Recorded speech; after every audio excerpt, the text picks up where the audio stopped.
Nah, sekarang gimana nih caranya supaya bisa meluangkan waktu bersama padahal waktunya juga tidak terlalu banyak, ya kan? Oke, nah the key is this. Apa yang bisa kita lakukan untuk selalu berpikir positif ketika dalam sebuah hubungan sudah tidak ada rasa saling peduli satu sama lain? Bagaimana cara menjaga cinta atau hubungan jarak jauh agar tidak bosan? Supaya dia selalu perhatian dan merindukan kita terus. Apa yang harus kita lakukan? Oke, next questions. Pertanyaan berikutnya dari @ram_ariga. Selamat malam Miss Mary, saya pengagum berat kamu. Wah, terima kasih. Dan saya mau bertanya, apa yang bisa kita lakukan untuk selalu berpikir positif ketika dalam sebuah hubungan sudah tidak ada rasa saling peduli satu sama lain dan mementingkan diri sendiri? Wah. Apakah menurut Miss Mary sebuah hubungan keluarga itu akan bisa bertahan jika rasa itu sudah tidak ada? Dan apa yang akan saya lakukan ketika keadaan itu menyangkut emosional atau kejiwaan kita sendiri? Karena pada dasarnya setiap orang pasti ingin kehidupan yang baik dan harmonis. Terima kasih.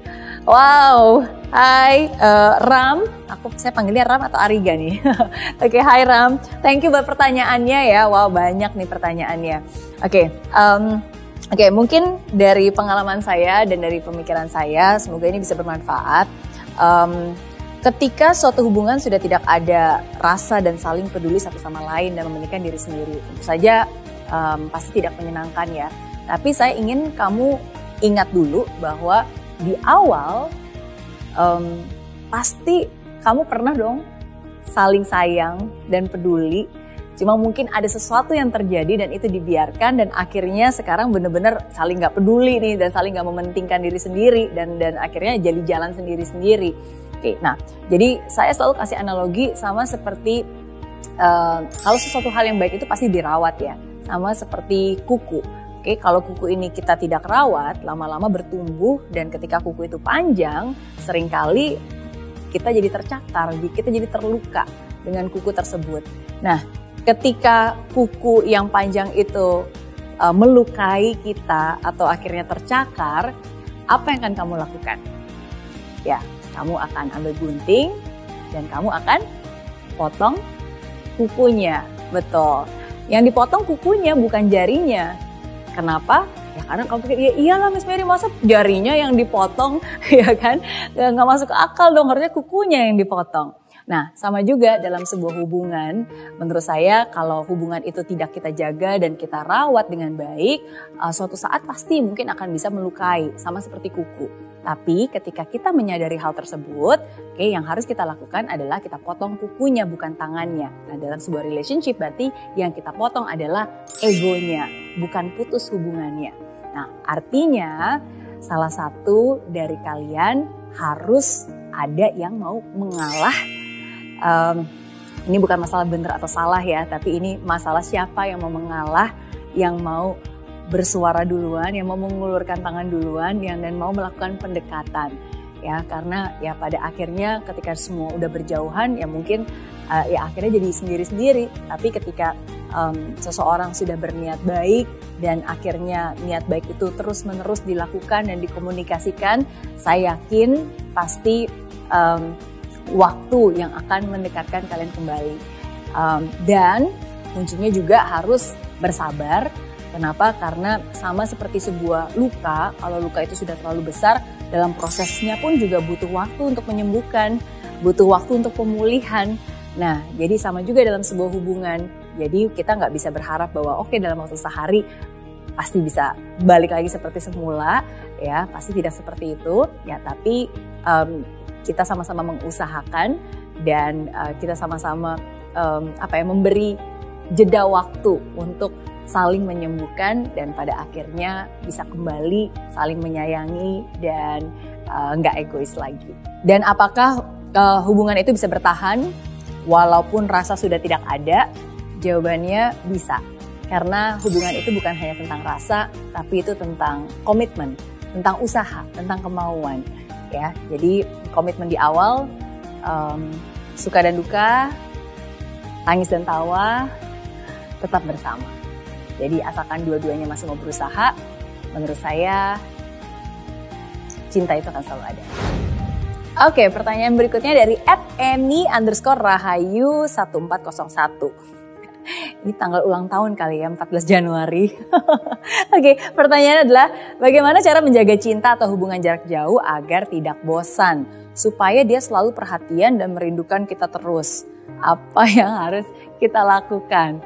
Oke, jadi buat Eni dan juga kalian-kalian semua para pejuang LDR, long distance relationship, ya memang yang namanya long distance pasti tidak mudah ya, dibutuhkan usaha ekstra untuk bisa sama-sama saling menjaga, untuk bisa sama-sama saling percaya. Nah, tapi cara menjaganya seperti apa? Menurut saya sih mungkin ada dua hal, sama juga ya, karena bukan hanya masalah LDR, kalau misalnya orang yang ada di samping tapi kalau kita nggak menjaga pun ya tetap aja bisa bosan kalau kita tidak mengusahakan. Nah, jadi dua hal ini menurut saya basic human needs sih. Yang pertama adalah certainty, yang kedua adalah variety. Oke, yang pertama adalah certainty. Jadi seringkali yang dalam namanya hubungan itu butuh yang namanya kepastian. Nah, jadi caranya supaya tidak bosan berarti harus membuat yang namanya ritual ya, sebuah kepastian, sebuah hal-hal yang memang selalu konsisten kalian lakukan terus-menerus. Nah, jadi contohnya nih kalau misalnya saya dan suami saya ya setidaknya mungkin setiap seminggu sekali, setiap hari Sabtu kita pasti akan nonton Netflix bareng, atau setiap hari Jumat kita pasti akan dinner bareng gitu, dan selalu di jam yang sama dan selalu melakukan ritual yang sama. Oke, nah jadi itu ya, jadi butuh rutinitas, butuh kepastian, sesuatu hal yang bisa kita nanti-nanti. Wah, nunggu-nunggu hari Jumat nih supaya kita bisa dinner bareng, atau enggak nunggu-nunggu hari Sabtu nih supaya kita bisa nonton Netflix bareng. Oke, jadi sesuatu yang ditunggu. Nah, jadi itu certainty. Nah, tapi yang kedua tadi saya bilang juga adalah variety, karena sebagai manusia kita tuh butuh yang namanya variasi. Ya, jadi nggak hanya monoton setiap minggu itu saja, tapi kadang-kadang cobalah berikan sebuah surprise, sebuah kejutan. Seringkali kejutannya nggak harus mahal-mahal kok, dan nggak harus yang megah dan yang wow, tapi sesuatu hal yang mungkin membuat dia membuat dia surprise dan membuat dia tahu bahwa kamu memikirkan dia, dan bahwa kamu juga membuat sesuatu hal yang spesial untuk dia. Ya, jadi dia juga bisa merasa istimewa karena kamu. Oke, pertanyaan berikutnya dari @Giovanni_Vicky. Hai Gio. Oke, saya pernah lihat postingan Miss Mary bersama suami dengan caption yang isinya that Miss Mary will always say yes to him. Miss Mary pastinya sibuk dan mungkin nggak terlalu banyak waktu untuk bertemu dan berkomunikasi intensif dengan family. Bagaimana cara Miss Mary memanage waktu, dan apa rahasia atau tips Miss Mary untuk menjalin hubungan yang harmonis dengan suami atau keluarga dalam keseharian yang sibuk? Oke, thank you buat pertanyaannya. Oke, jadi pertama-tama, I don't always say yes to him. Dalam arti saya nggak selalu bilang iya gitu terhadap suami saya. Ada beberapa hal yang mungkin kita berbeda pendapat ya, karena kita adalah dua orang yang sangat berbeda dengan karakter yang sangat berbeda sebenarnya. Tapi saya selalu setuju untuk meluangkan waktu bersama dengan dia. Nah, sekarang gimana nih caranya supaya bisa meluangkan waktu bersama padahal waktunya juga tidak terlalu banyak, ya kan? Oke, nah the key is this, don't find the time, karena kalau you finding the time, kalau kamu selalu mencari kapan ya cari waktu yang gak sibuk, ya gak akan ada, karena setiap orang pasti punya kesibukannya masing-masing ya, dan pasti akan aja selalu diisi dengan berbagai macam hal. So the secret is not about finding the time, but it's about making the time. Jadi bukan mencari waktu yang luang, tapi menciptakan waktu yang luang untuk dihabiskan bersama dengan mereka, orang-orang yang berharga, orang-orang yang kita cinta. Ya, jadi making the time. Nah, jadi kalau di kalender saya itu selalu udah saya ada blok, ada tanggal-tanggal tertentu atau momen-momen tertentu yang sudah pasti saya akan blok.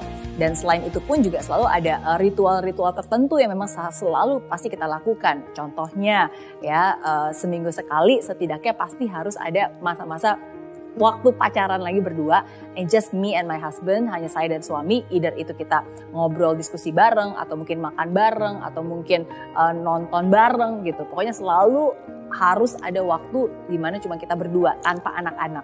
Oke, nah dan selain itu selama 1 tahun juga biasanya kita selalu meluangkan waktu dan menciptakan waktu untuk liburan bersama. Jadi ada beberapa tipe liburan nih, tipe liburan bersama keluarga inti dan anak-anak. Selain itu juga ada liburan bersama keluarga, ya, keluarga besar, yaitu dengan orang tua saya dan juga orang tuanya suami saya.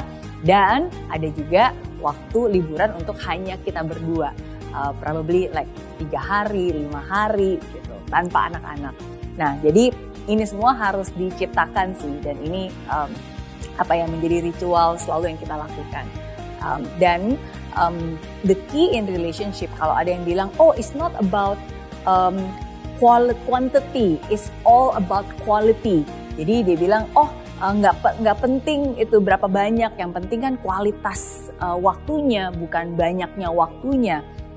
Well, menurut pengalaman saya, sesuatu hal kalau itu memang penting dan berharga, sekali lagi harus dirawat, dan yang namanya dirawat itu pasti butuh waktu. So for me, I believe dua-duanya penting. Kualitas waktu kita juga penting, tapi kuantitas juga penting. Artinya kita juga harus meluangkan waktu, dan frekuensi itu juga penting. Nah, jadi itu sih dua-duanya yang selalu kita praktekkan, ya. Dan make sure bahwa ketika when we spend that time, kita benar-benar memastikan bahwa semua sungguh-sungguh menghargai waktu yang sangat berharga itu untuk bisa membangun relationship itu bersama. Ya. Jadi, ya, it's not about finding the time, but making the time.